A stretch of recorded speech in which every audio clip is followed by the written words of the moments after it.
What do, Barbara? Shut your eyes, say it doesn't exist because you can't see it? Doesn't have to exist if I shut my eyes. If I shut my eyes, it all disappears. If I wish hard enough, I can wish it all away.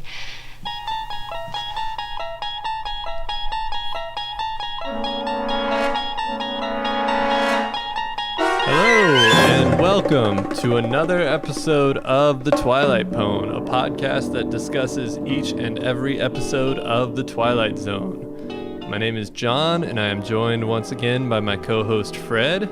Hello.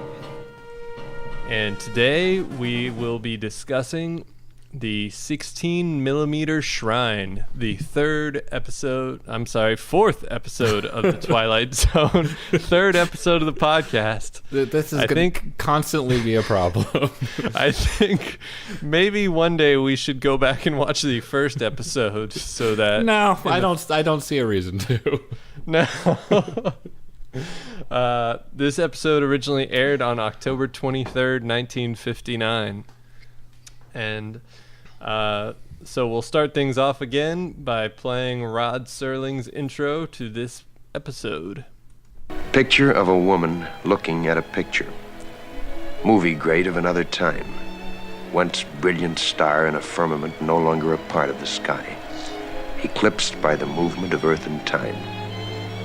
Barbara Jean Trenton, whose world is a projection room, whose dreams are made out of celluloid. Barbara Jean Trenton, struck down by hit-and-run years, and lying on the unhappy pavement, trying desperately to get the license number of fleeting fame. All right. Oh, that was a three-pronged Serling metaphor there.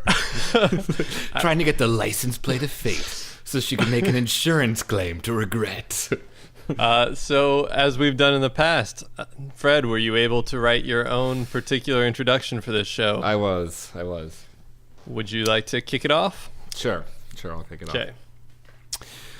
I'm Rod Serling, writer, television producer, and feminist.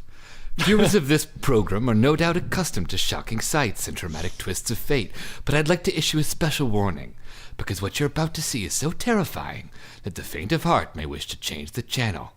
On tonight's episode of The Twilight Zone, we're portraying a woman older than 40. May God have mercy on our souls. Very good. Very good. So how long have you been working on your intro, John? Oh, I got this done last week. Yeah. Sure. Upwards of 6 minutes. It's been polished. You'll never know. Okay. So here we go. Podcast of a show featuring an actor playing a character. A character that once appeared in several bland-looking rom-coms of the 1930s. A character no longer loved by the movie-going public, nor able to shake the fears that haunt her movie-watching private life. Barbara Jean Trenton, whose ticket was torn too soon and tossed into the garbage pail of cinematic refuse.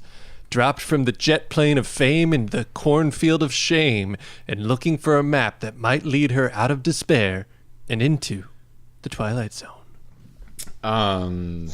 So, I don't want to recount the entire plot right off the bat, but just to briefly give people, a summary of where we're at. And I think this is one you can actually do in about a sentence or two. There's not a ton of plot going on here. So we have an aging former film star, Barbara Jean Trenton, who lives in her home in Beverly Hills and watches her old movies. The show takes place in 1959, and she was a film star of the 30s. And her agent is trying to sort of get her out of her shell, get her out of this habit of watching her old movies, and he takes her for an audition, which doesn't go very well. And she retreats back into her den and watches movies until the twist of this episode happens. Right. So, the episode starts with the Barbara Jean Trenton in this room of her mansion in Beverly Hills, and she's watching one of her old movies, something that seemed to sort of, maybe I'm just thinking of this because I like these movies, but sort of seemed to be a reference to the Thin Man movies or something like that, sort of a glamorous 30s film, and she's seeing herself in it as a younger woman. And yeah, then, just without any of the witty repartee or dialogue. Exactly. Very poorly recreated 1930s. Did you notice how when the maid comes in, it's kind of funny because the maid is like so terrified to see her in this room. That was my first note exactly, was why does maid gasp in terror because she's watching a movie? I know.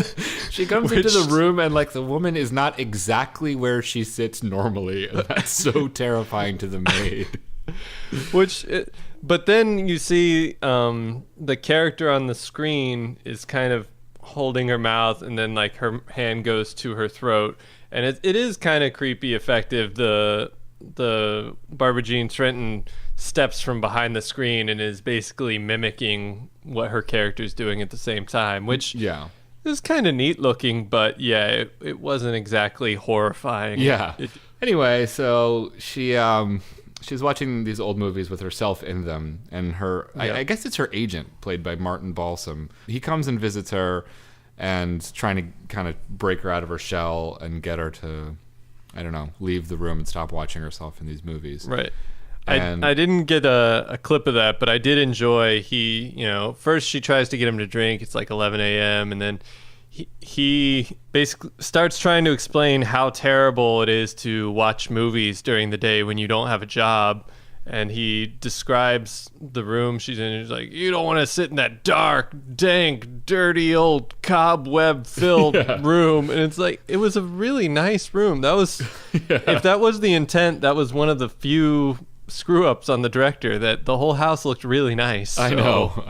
It was hard to, feel for someone who just spent their days hanging out in this pretty nice mansion.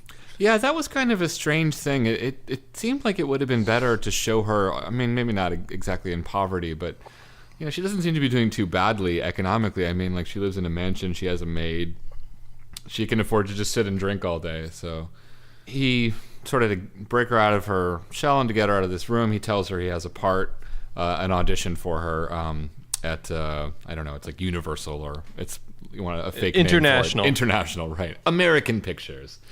When she comes into the audition, the guy is saying, oh, it's a part for a mother character. She's in her 40s. And then he makes her sort of like flip up this veil that she's wearing to sort of like check out her face in sort of a very overt way of like, let me see the merchandise. All right. Like, Yeah. This broad's still got wheels on her. Like there's a little bit of like, you want to feel for her, but she's just so like stuck up and haughty in that interview. Well, that's a real missed opportunity. Did you notice there was a good subtle character moment when she walks into the office? He offers her a chair and she walks right by it to a different chair. Never take what's offered to her, always like do what she wants to do. And the Saul definitely kind of gives her a look for that. Oh, that's funny. I noticed that moment, but I thought it was just awkward blocking on the director's part. I thought they just forgot to tell the actors which chair to sit in. That may well have been. Subtle character moment, really. So Barbara hears that the part is gasp. The character is going to be a mother. Right. And she has never played a mother, and she's just utterly insulted. And she starts kind of dressing down Marty Saul, and he responds with this. All right, Miss Prima Donna. You I got news for. You may think you're still the #1 lady on the top of the heap, but you got it wrong. You're just an aging broad with a scrapbook. Rod Serling, master of subtle characterization. I think those were just spare lines from the intro. They had to cut the intro. Totally. He really has the Serling disdain for her. I got news for. It's kind of like a Yoda construction to that. Yeah. Get dirty, broad. Yeah, I know. He's like a weird 2-bit gangster character. Yeah, see, I feel like the episode would have been stronger if the studio executive had been meaner. If the studio executive had been a less subtle character, had been more one note, the episode would have benefited. But you know what I mean? Because then it would have sort of been like a beat that makes you realize that actually, okay, she is experiencing pain, and this is not just all in her own head, and she's not just totally stuck up, but the world has really passed her by, and it is sort of cruel, which is, I think, the reality of this, the situation for someone in real life who was in her position. Sure. But instead, they make the studio executive seem like a kind of reasonable person, aside from being a little uncouth. They return back to her mansion, and she's lots of sympathy points. Yeah, again, they stop at Spago, have a dinner, and then her car takes her back to her mansion. Yeah. And she's thought about it, and she's renewed her commitment to sticking her head back into the sand and retreating to the past. Right. And she has kind of this funny speech. I don't know if you got a clip of it, but I got a couple of clips from it. Yeah, let's hear it. Indeed. Let's hear it. So this is, at first, her agent Danny kind of tries to coax her into coming into the modern day, and this is her rejecting that. I don't want any of the outside world coming in. Not the Marty Sauls or the movies without sentiment. Actors in undershirts, rock and roll, jukeboxes, not any of it. Hula hoops, frisbees, Categories, yeah. picture calendars with cats on them, saxophones, crown molding. pants held up by belts. It got a little bit confusing. Yeah.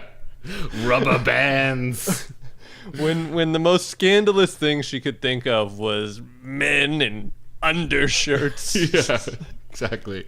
But I kind of think, it's funny to make that joke, but I sort of feel like that was supposed to be sort of funny. Like, I think that's deliberately supposed to be out of touch for someone hearing it in 1959.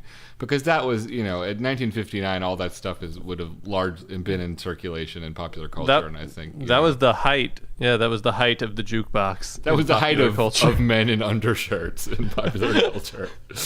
That was the undershirt era. Right. The late 50s, when even President Hoover, I'm just gonna oh my toss that one God. out. President Eisenhower had fireside chats in his undershirt. There you go. Well, I wonder, James Dean did popularize the undershirt. True, in, true. Rebel Without a Cause. That might have been the reference. Yeah, actually, it might have been a reference. Marlon Brando, too, was a big undershirt man. Yes. Some of the leading actors of their day wore undershirts. Her speech continues, and she then describes the era which to her was the best. I love it. As of this moment, right now, Danny, these are the 1930s again, with all the charm and romance, all the gaiety. That was a carefree world, Danny. Yep, Yeah. Sure was the most carefree era in American history. That line alone might be why she's really difficult to like. Yeah. She's like, oh, one of the best times we ever had. People dying in the streets waiting for bread. Yeah. As the last part of her kind of tirade, she stumbles upon a great idea. Yeah. That she'll have a party and invite all of her old co-stars. And Danny has this reaction. Barbara, this is ridiculous. Have you forgotten? Paul Nader's been dead for 5 years. Jerry Herndon lives in Chicago. Steve Black hasn't been around for 15 years. And if I could get them, what kind of a party do you think I can invite them here? Don't you understand what you're doing? You've built yourself a graveyard here. You keep wishing for things that are dead. So Danny didn't make it long as a party planner. Yeah. I like this. It's like the first positive thing she said the entire episode. She's like, maybe we'll have a party. And he's like, are you out of your goddamn mind? A party? Yeah. He's just so angry at that. Maybe I'll stop being a recluse for 5 seconds and try and hang out with my peers. They're all dead, woman. Yeah. Your life is over. Why don't you move on? Yeah. I know. It's a weird reaction. It's also funny, too. He's like, how can I invite them to a party in this place? It's like, it seems pretty nice. It's a pretty nice mansion, actually. You could have a pretty great party there. Oh, good. And then we cut forward a few days or a few weeks, so it's hard to tell. And Yeah, I got the impression it was a couple weeks. I think there's some line about that, but yeah, who knows? Danny, the agent, has a surprise, which is that he's bumped into Jerry Herndon, who's one of Barbara Jean Trenton's former co-stars, and he's kind of been referenced earlier as the leading man that she most liked to act with in the movies that she was in the 30s. And he's bumped into Jerry at a hotel downtown and has invited Jerry over to, come say hi to Barbara Jean and lift her spirits, presumably. Right.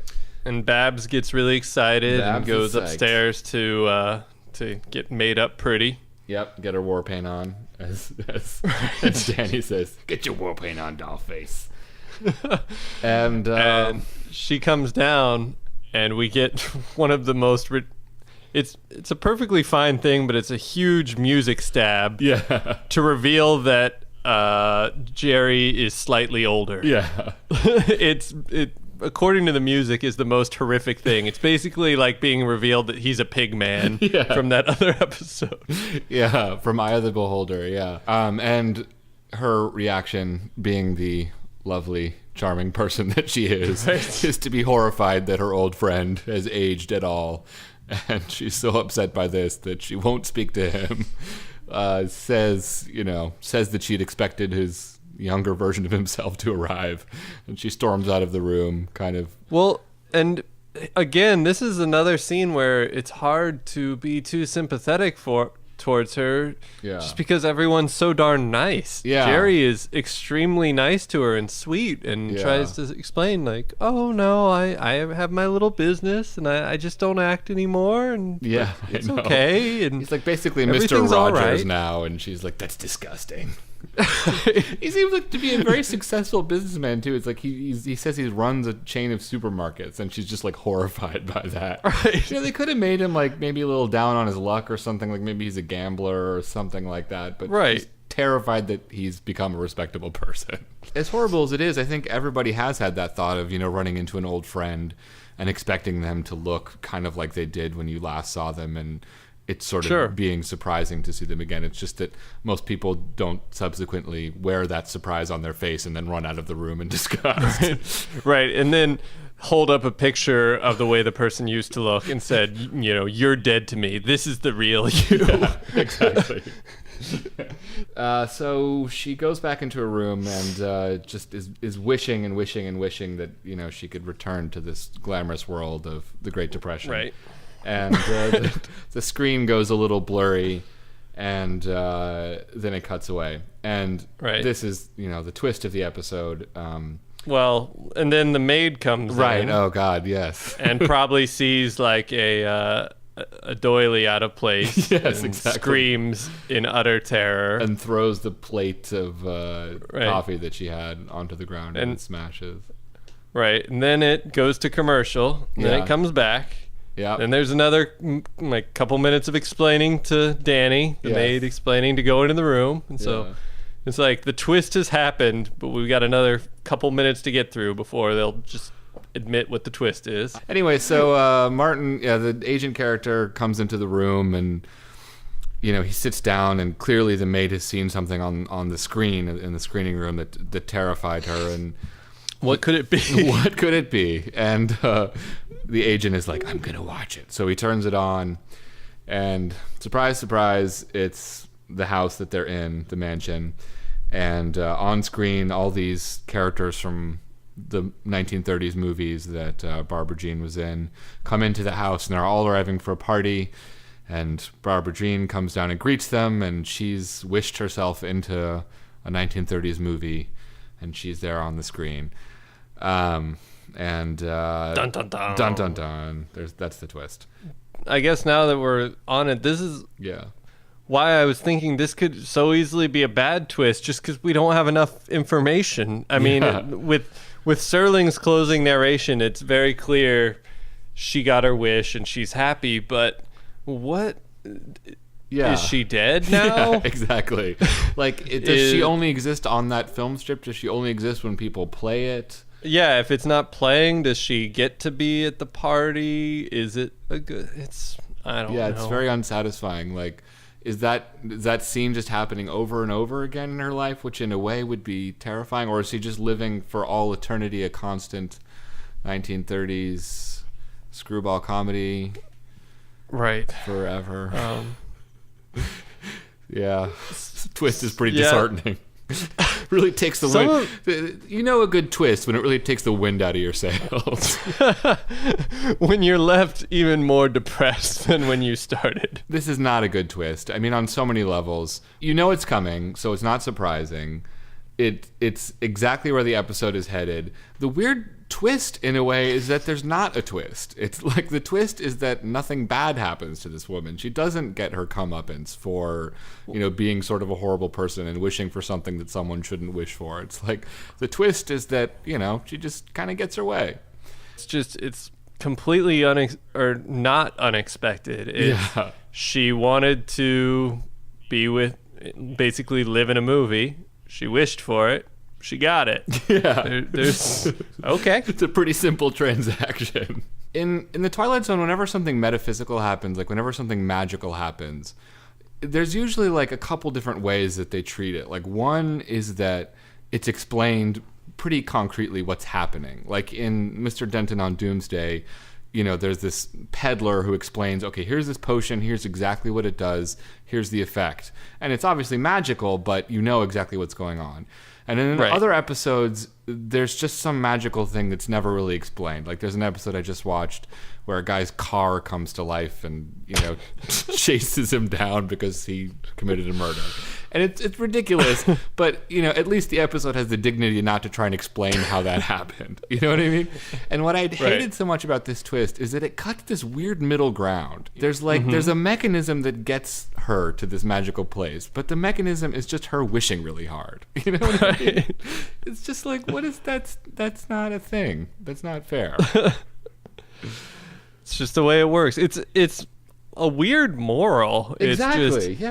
The moral seems to be just stick your head in the sand, be rude to everyone who tries to help you get over it, and you'll get to live in a quasi fantasy world where you might be dead, might not. Yeah, it's bad, and it's funny because the Twilight Zone is so moralistic. It's so didactic in other situations, and so judgmental and condescending in certain episodes. It's funny too because I was thinking when I first started watching the episode was that she would end up in the movie, but that would be about midway through the episode, and that there would be something that was revealed. Like she was transported back to this world, but the world was skewed or screwed up, and she didn't really want to be there, and she was trying to get out, and that would be the twist, is that she couldn't get back out. And it's just like that would have seemed to make sense, Yeah, I think that's like the more inevitable twist. Danny sees her trapped in there, and she wants to get out and can't. I mean, that would be the ironic twist on, I have all this nostalgia, I want to go back to the past, and then you get there and it's not as good as you remember. Yeah. But when it's just, I want to go to the past, and then I get there and it's great. Yeah. Sure is great. Yeah. I don't know if it's even worth talking about how much of a ripoff it was of Sunset Boulevard. Yeah, well, did Sunset Boulevard come before this? I was wondering about that. Oh, I would think about 10 or 15 years before. Oh, really? Well, no. Sunset Boulevard, I was probably like, 55, maybe 50? So, yeah, it was before then. Yeah. Okay, yeah. That is, it seems to be obvious. 1950. I mean, I had the thought that maybe Sunset Boulevard was after, but I've actually never seen it, so I just know what it's about, so. Oh, you've never seen it? No. It's quite good. Is it as good as this episode of The Twilight Zone? It's got a better twist. I don't know. Have you seen Double Indemnity? Yeah, I've seen Double. Yeah. Did you enjoy that? Yeah, but they're not the same at all. I mean, they're not the same kind of plot. They're same era. They're both kind of noir movies. Yeah, but Double Indemnity is like about a murder. Is Sunset Boulevard like a murder mystery? I thought it was just about like... Yeah. I thought it was just like a character study of an aging actress. I think there's a murder. Oh God, we might just have to edit this part out. Let's start over. Is there anything else? Might just be. podcast from two people who don't know anything about the Twilight Zone. Nor Don't like the Twilight Zone. Never really seen movies. Yeah. I like how that anecdote started with, I mean, this bears an obvious resemblance to Sunset Boulevard. What's Sunset Boulevard? I don't know. One, this maybe not even worth talking about, but one thing I thought was kind of interesting is just the thought that all of the people working on the Twilight Zone probably grew up with movies from the 30s and kind of idealizing them, and maybe there's a special affection for that era from the people who were creating this episode. Well, there is a bit of trivia, once again brought to us by the Twilight Zone companion. And what would we do without it? This episode was directed by Mitchell Leeson. He also did the episodes Escape Clause and People Are Alike All Over. Yeah. And in describing it, I take it that he was actually a director from that era, from the 30s, from the Golden Age, and apparently he still kind of lived that lifestyle. He showed up every day in like a Rolls Royce and was just like very old school Hollywood, even though it seemed like he probably didn't have the money to sustain that lifestyle anymore and was working in television and stuff. So I thought the directing was really top notch in it.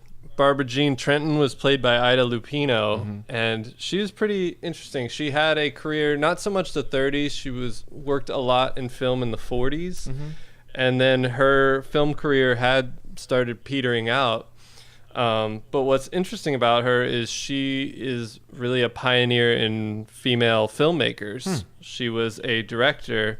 She actually directed an episode of The Twilight Zone, the season 5 episode, The Masks. Oh, yeah, that's actually a good episode. It's not bad. She's the only Twilight Zone actor to direct an episode, and she directed a lot of television. I think she directed some movies. She was really a pioneer in a time when women were not really getting to direct very much. Oh, it's interesting. I like how my subtle sexism came out when I said, oh, that's actually a good episode.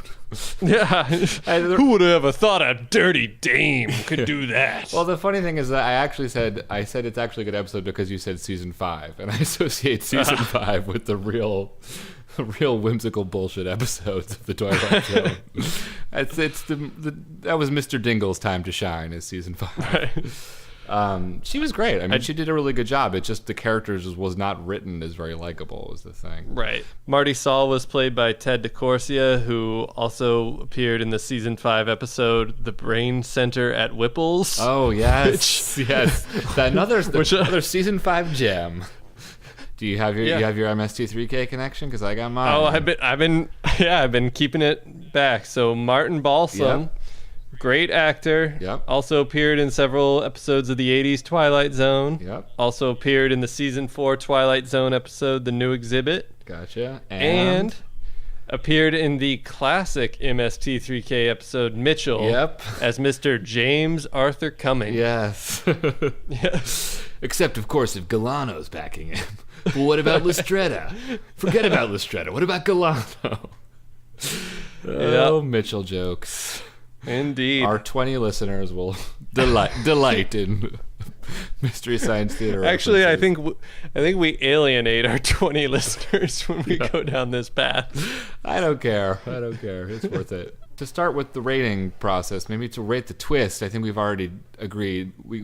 Pretty much this is a bad twist. I mean, it's a little weird to say 1 to 10, but I mean it's in the 2 to 3 zone for me. Just like not a good twist. And the thing is, some episodes of the Twilight Zone don't even attempt a twist, but this one, it plays it up like it's really shocking and surprising, and it's just not. So yeah, it strongly implies that it's a twist. Yeah. But, I mean, it's a bigger twist when they reveal that Jerry is slightly older. Yeah. Like, that was more surprising. Yeah, I know. Oh, poor Jerry Herndon.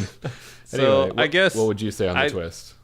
I don't know. If 1 out of 10, my first instinct is to say a 1, but I mean, I guess technically, if I'd never seen any kind of pop culture... or the first 10 minutes of the episode, I don't know. Right. If I had turned it on like 3 or 4 minutes before the twist. Okay, so I might if you have were been a feral surprised. child coming in from the wild, and first thing you'd encountered was this episode of the Twilight Zone halfway through, you would give it a 3 or 4, is what you're saying. So what was the IMDb rating of this episode? This episode clocked in at 6.7. Wow, that's the worst rating that we've gotten so far. Interesting. So they gave it 6.7. It's well made. The directing is good. The acting is uniformly really well done for a Twilight Zone episode. It's just, it fails in the writing. Yeah. It's just, I'd give it like a 3. Whoa. Maybe? 3 or I want to say 4, but I feel like I'm just being nice. Wow, that's harsh, man. I actually was gonna say I was gonna give it a 5, just because I felt like, I mean, I'm using One for the Angels as our ultimate yardstick here. While it's not very good and it drags and it lacks a twist, it's well made. The acting's good, and it's not patently ridiculous. You know what I mean? There's nothing embarrassing about it. So for me, I have to give it a little bit of. So I was gonna say 5 was gonna be my review. All right. I just think the performances are good. No, you've said your piece. All right. I'm just embarrassed to be coming in higher than you. I thought I was like the tough one. I thought I was going to be the Siskel and you were going to be the Ebert of this, but guess not. No, there goes all the personal branding we've been developing over the past 2 episodes. No, so what do you want to watch next? Do you want to keep going in sequence? Do you want to change it up? Was there, in talking about the what was it, the Brain Center at Whipple's? Do you want to just jump forward and get right to it? Yeah, What let's do you wanna watch do? Brain Center Ripples. The next one is pretty boring. I mean, I already know I can't think of anything to say about it. So let's it's like one for the Angels without I don't know, without Are you talking about Walking Distance? Yeah. I thought Walking Distance, that's one of the few I remember I kind of liked, but all right. It's just like We'll come back to it one day. Okay, all right. Sure we will. So I feel like that's part of the plot of Walking Distance, isn't it? Yeah, it kind we'll of get is. back there. Yeah, someday we will. Yeah. So next week we're going to be jumping forward in time to check out the biting social commentary of the Brain Center at Whipple's. All right, Yep. I guess that's a okay. wrap. So yeah, if you want to get in touch with the show, you can like us on Facebook. You can follow us on Twitter at the Twilight Pwn PWN, or if you have any thoughts, episode requests, I don't know, whatever. Yeah. You can email us at twilightpwnpwn@gmail.com. I can really tell that we've hit our stride because you're not embarrassed to say the words Twilight Pwn out loud. I'm getting there. I'm really getting there. We're really getting into our podcast groove. All right. Well, Okay, Fred. Well, I will talk to you next week. All right. Talk next week. Bye. All right.